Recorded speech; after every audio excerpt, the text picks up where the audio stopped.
Bonjour, je vais vous montrer mon ancien broyeur Krups. Alors, je vais l'allumer.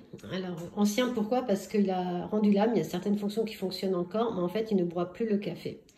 Alors, déjà, pour la présentation de l'appareil, ici, on met le café, on pouvait mettre un paquet de 250 grammes, on choisissait la force du café, le grain plus ou moins moulu ici, et là, ici, le réservoir d'eau. Alors, je vais faire un rinçage. Vous allez déjà entendre un peu, voir comment ça marche. Alors, ça, on peut le régler. Voilà, comme ça. Alors, on peut faire aussi, vous entendez le bruit. Moi, je trouve ça trop désagréable, ne serait-ce que pour un rinçage.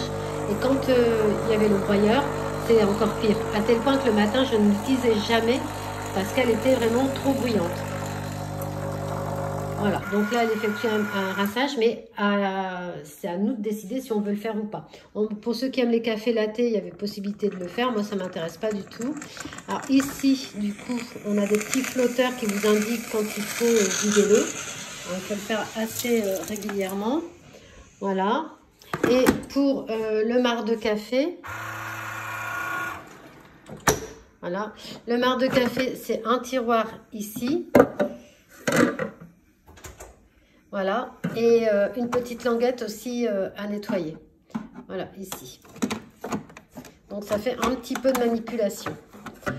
Voilà. Alors, ici, on a aussi une petite trappe pour faire un détartrage. Il fallait mettre une petite pastille dans cet orifice.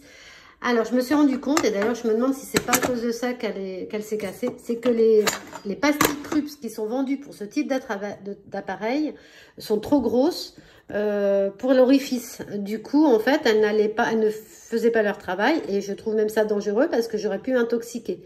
Donc, elles restaient là et elles n'étaient pas, elles n'allaient pas dans l'appareil pour faire le détartrage. Alors là, je vais dire que oui, j'ai bien nettoyé de bac.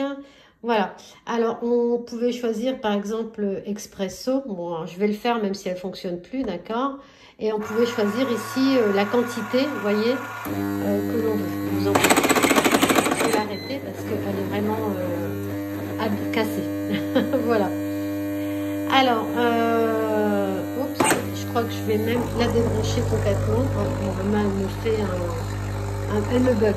Bon, et elle commence à fumer. Hop, je préfère tout débrancher.